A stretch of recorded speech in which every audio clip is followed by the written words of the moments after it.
Okay, we'll call the meeting to order. We'll start with the Pledge of Allegiance. I pledge allegiance to the flag of the United States of America and to the republic for which it stands, one nation, under God, indivisible, with liberty and justice for all. Okay, we'll go on to roll call.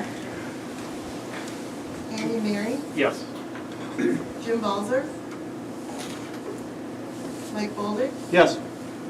Noel Deep, Here. Wayne Gagnon, Here. Jeannie Long, Yes. Mary Newfeld, Here. Danny Pyatt, Here. J.D. Schrader, Okay, and then we'll go on to the consent agenda.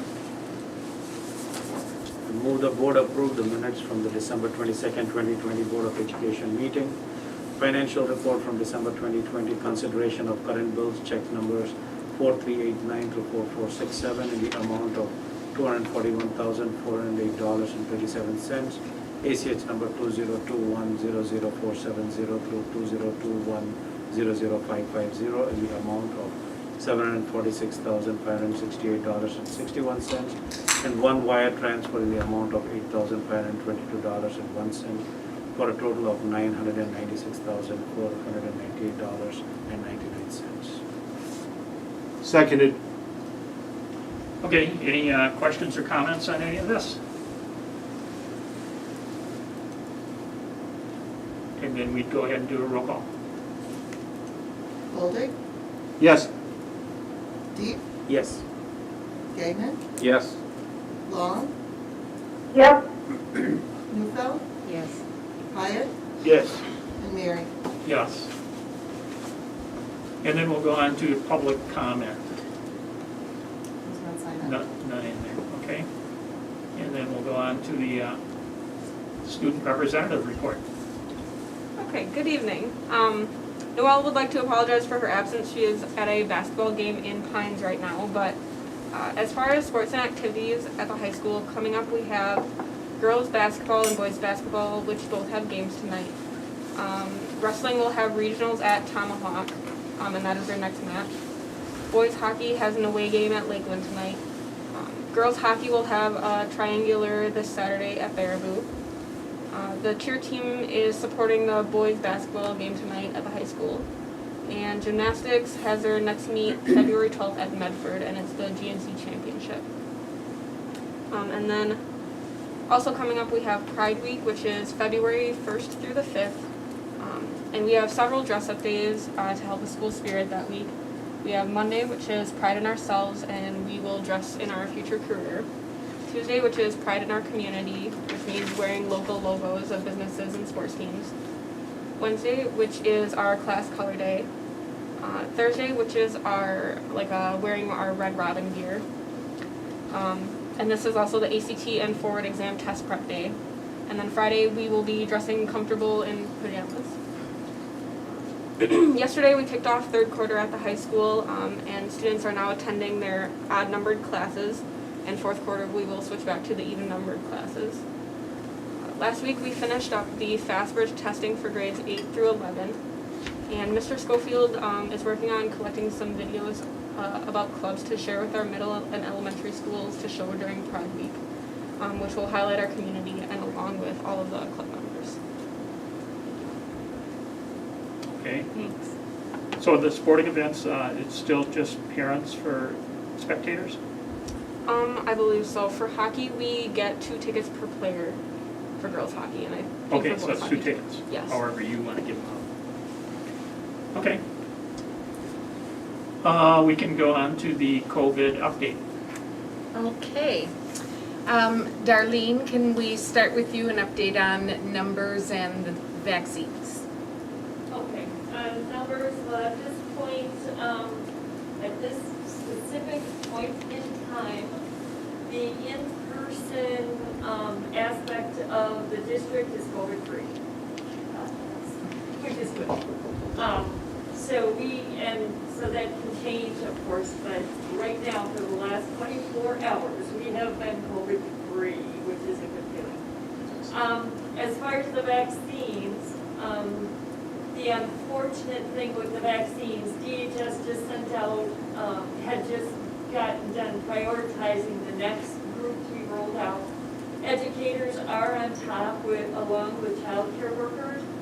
The problem is the demand far outweighs the supply. So they are tentatively thinking the next rollout for educators will be March 1st. We don't, right now with the 65 and older, in Wisconsin, we have over 700,000 people who meet that description. And Wisconsin's only vaccinating about 70,000 a week. So unless the supply becomes, is less restrictive and we get allocated a lot more and it's shipped to Wisconsin, I don't know what's gonna happen. They did say if we do start getting more vaccine from the federal government, they could shorten that time, but if it continues on like it is now, it may very well lengthen the time before our educators will get vaccinated. I did talk to Public Health and I also talked with Lakeside today. We are on their list, again, if they have any vaccines that are left over, and they will call us. The problem is the order that they put in for this week, both of them only got a partial shipment.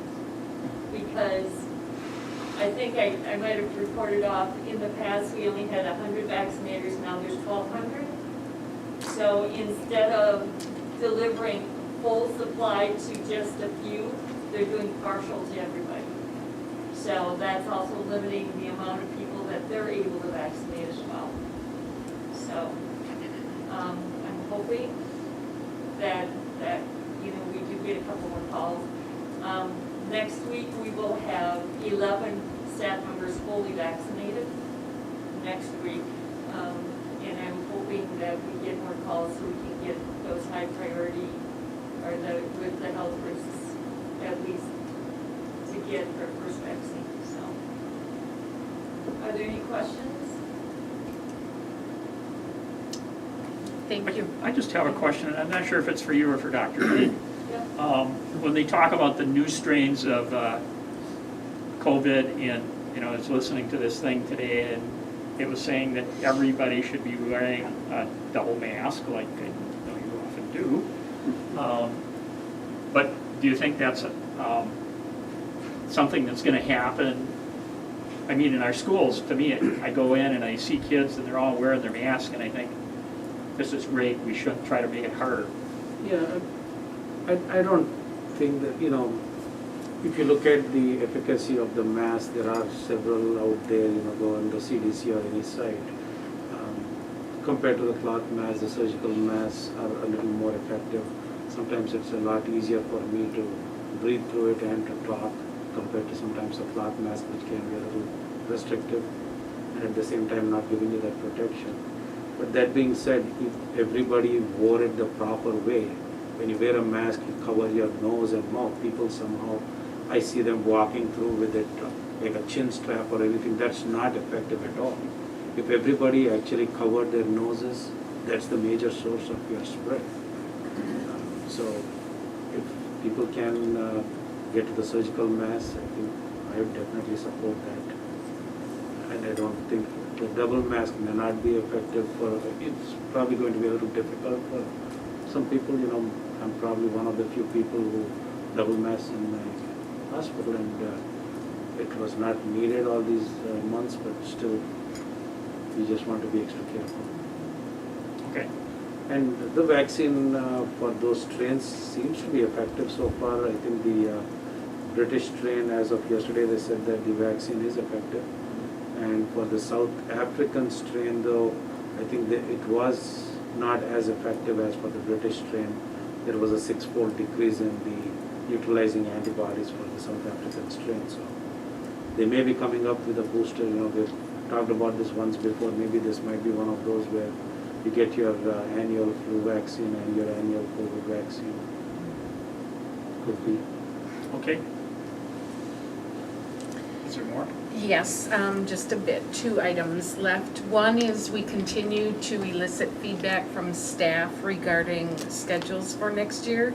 As I shared last time, I've met with high school staff, middle school staff, and now elementary staff is on the docket this Friday.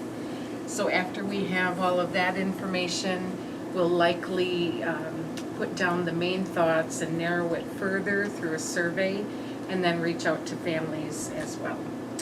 And the last item I just wanted you to be aware of, and that is that we have some parents planning a private winter ball event since the school district canceled its winter ball event, and it is scheduled for February 13th at a local venue. So I've spoken to the people at the venue. There, of course, are no mitigation efforts being put into place. Masks are not required. This venue can hold up to 300 people. I'm really hopeful that we have not as many attend as would normally, and we're also prepared as a district to put out on social media and in our local paper to make very clear that our families know it is not a district-sponsored event, and it's not associated with the high school in any way.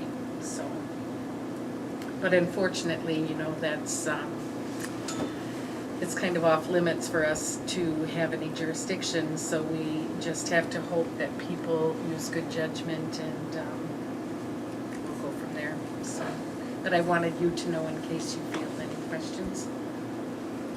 So, and that's all for my update. A question? Where are they holding this? North Star.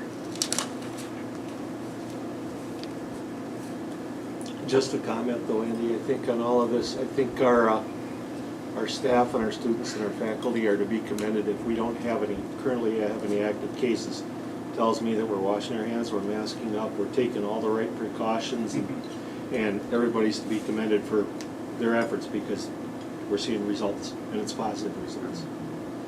So thank them all, please. Thank you. Okay, if there's nothing else, we will go on to approve the committee of the whole minutes. I move the board approve the minutes from the committee of the whole on January 12th, 2021. I'll second. Any questions or comments on these minutes? And all those in favor? Aye. Any opposed? Okay. Then we will go on to board action items and consideration to approve the AHS Choir 2020 spring trip reimbursement. I move the board approve the recommendations for reimbursement for the AHS Choir 2020 spring trip as presented. Seconded. Okay, we discussed this at the COW meeting, and does anybody have any additional questions, comments? Tim, do you have anything additionally you want to add? Right now, I'm working with Beth Becker, and this week we're working on how to reach out to families. We're going to send them a summary of what we believe they're entitled to for reimbursement, and ask them where they want us to send the check, and if they have questions or concerns to either meet with Beth or I. Okay. And so when will they get the check if everything goes smoothly? We're hoping to schedule that for February 3rd. February 3rd. Okay. I have a question about the trust. Why is that getting deposited in the district fund instead of the choir fund? So the trust account is in what we call Fund 21, which is considered our donation account. Student activity is in what we call Fund 60. And the initial deposit is, all of our donations of that size are receipted into Fund 21. They didn't stress that that money goes to the choir when you get that big of an amount of money? The conversations I had with Mike Sheldon was such that he wanted it returned to the district because as a trust, they aren't able to have that money returned directly to them. And I think he's thinking there would be future uses for that money by the district. And I would consult with them to make sure that whoever is requesting meets whatever criteria they've set. So I think, maybe I don't understand what Jeannie's saying, but I think, Jeannie, you're asking, is that money gonna be there for the choir in future years? Correct. And Tim, you're saying that not necessarily? It would be for there's a likelihood that it might be for other student activities, other student trips. But that will have to be worked out with the Sheldon Trust. Correct. Okay, thank you. Which is not to say that, It's not to say that the choir couldn't use it if they have the trip planned. right, or that Sheldon's wouldn't give another additional sum of money at some other time. Correct. Okay, any other questions? Then we'll just go ahead and do a roll call. Deep, Yes. Gagnon, Yes. Long, Yes, Newfeld, Yes. Hyatt, I have to recuse myself, conflict of interest. Schrader, Yes. Boldig, Yes. and Mary. Yes. And we'll go on to item B, consideration to approve school office device quote. I move the board approve the quote from CDW to purchase new computers and laptops for school administrative assistants and athletic director's office in the amount of $12,875.84. Second. Any questions or comments from the board? And again, we discussed this at COW. Anything you want to add from administration? Okay. No. We can go ahead and do a roll call vote then. Gagnon, Yes. Long, yes, Newfeld, Yes. Hyatt, Yes. Schrader, Yes. Boldig, Yes. Deep, Yes. and Mary. Yes. And we'll go on to item C, consideration to approve the 2021-2022 special education open enrollment limits. I move the board approve the 2021-2022 special education open enrollment limits as presented. Second. Any questions or comments on these? I have one question. Heidi has that there is not any speech available in speech and language, excuse me, and we have 3 seats available in early childhood. And from my past experience with early childhood, 3/4 of the kids that come in need speech and language, and we're going to be able to help them. So let me figure out if I'm understanding you. You're saying that, say that again, Jeannie, or clarify that for me? I have a terrible accent. I think she's saying if kids come in early childhood, what if they need speech and language support, will we be able to help them? Yeah. Yes, and these are just guidelines based on current caseloads, and so I try to balance what our caseloads are. Our speech and language have pretty high caseloads. They're going down, but our EC, because we're doing a better job of finding students, but also looking at it a bit differently from the equity standpoint. We can handle our early child. If we had open enrolled early childhood, they could come in, but we also could serve them in speech. So we're not going to turn them away if they end up qualifying. Can you hear that, Jeannie? Yes, I heard that. Thank you. Okay. Okay, any other questions? Then, all those in favor? Aye. I Any opposed?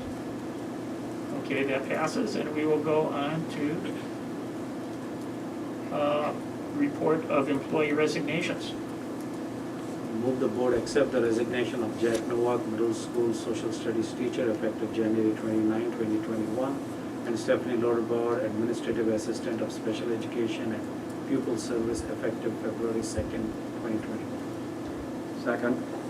How long has Jack Novak been a teacher here? 29, 28 and a half, yep. 28 and a half. Yes, did we consider waiving those liquidation fees due to his injuries, or is that? Yeah, but first, I think we would take a recommendation from Julie and then discuss it. Right, and may I do that now? Yep. We did consider JD, and in the end, we did not waive them. There are two benefits that come. One is the month of health and dental insurance after he retires, because we have to prepay. And then the other one is unused sick leave. And so he did receive both of those benefits, and because we are having to find coverage now mid-year, we did impose the penalty. How much, it was like 1,000 or? For liquidated damages, 2,500. 2,500.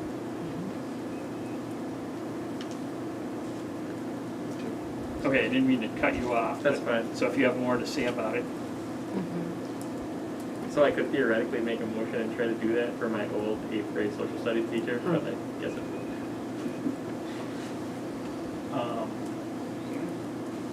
Yeah, you can. You can. Right now, it's. The letter just said he got in a car accident, or he got hit when he was biking, so he was having a hard time. Yep. Still working, even though he just returned to work after Thanksgiving. Yep. According to this letter, I got it here, he collapsed lung, 7 broken ribs, collarbone, damage to his leg. So he's had pretty significant injuries, so. Right. You know, I don't know if this is against the rules or the laws or anything, but I wish that, like, if something like that happened to any of our people, that maybe we could know it and send them a card or give them send them an email or something. I don't know if we could do that. I was shocked when I read it. Well, with their permission, we certainly could. You've got HIPAA regulations to worry about. By just disclosing it, they have to be part of the process and say, yes, it's okay to do it. Right. But you think the benefits that he got provided are more money than,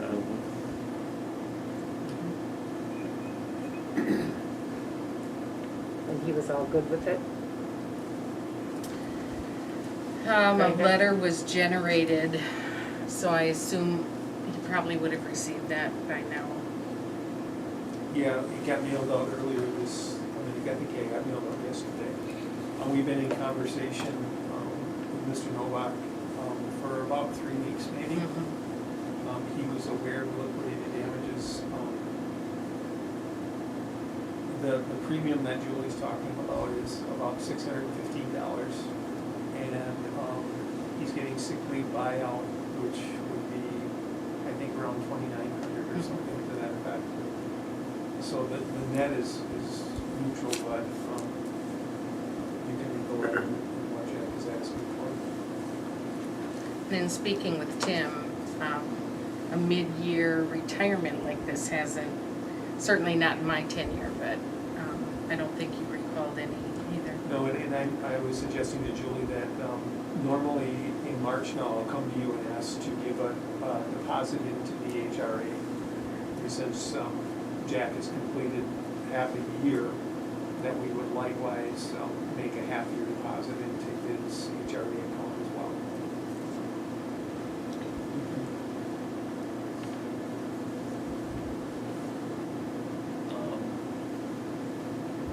Okay.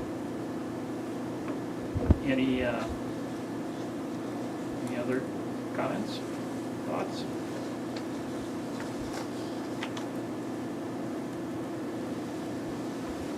Then we will go ahead and do a roll call vote on the motion as presented, as made. Long, yes, Newfeld, Yes. Hyatt, Yes. Schrader, Yes. Bolduc, Yes. Deep, Yes. Gagnon, Yes. and Mary. Yes. And then we'll go on to a report of donations. I move the board accept the following donations: $50 from Lucky Ash Farms, Parallel Farms LLC for the Nebokan Lodge Building Project, $200 from Charismatic for the Nebokan Lodge Building Project, $100 from Judith Peterson for the Nebokan Lodge Building Project, $200 from an anonymous donor for the Clara R. McKenna Aquatic Center, $500 from John E. McKenna for the Clara R. McKenna Aquatic Center, $1,854.40 from Miriam Peterson for AHS automotive classes in the form of AmSoil product donation, $5,000 from an anonymous donor for Clara R. McKenna Aquatic Center in memory of Jim Drager, and $10,257.95 from the Penguin Swim Club for Clara R. McKenna Aquatic Center for lane markers and timing system, for a total of $18,162.35. Seconded. Okay. We'd just like to say thank you to all those people who donated this month, and certainly helps to keep things running. Any other comments or questions? I have a question with the Nebokan Lodge building. So what is the surplus now because of that project? Danny, I can, in your weekly update, I'll give you an update. We had some recent change orders come in this week for some HVAC equipment that the specification didn't quite line up with. They had some changes. So I don't have that exact number, but I'll provide that to you in the Friday update. So those changes, Tim, were increased in cost? Yes. Yep. Hopefully it didn't eat that cushion of 44,000 that we had December. No, off the top of my head, I think it's in the neighborhood of about 25 right now. Okay. Plus the donations coming in. Thank you. To date, though, the additions that aren't on there, just as a follow-up, we have, like I had mentioned before, cabinetry that wasn't part of the bid specification that we're now soliciting invitation for quotes, so that has to be included. Okay. Anything else? Then all those in favor? Aye. Any opposed? And we will go on to, Motion to adjourn? yes. Second? Okay, all those in favor? Aye. I'm just going to say that this morning when I talked to Mary Kay, she said 6 of us have done the survey. And Mary Kay, you'll send out another email for people tomorrow morning, yeah? I will.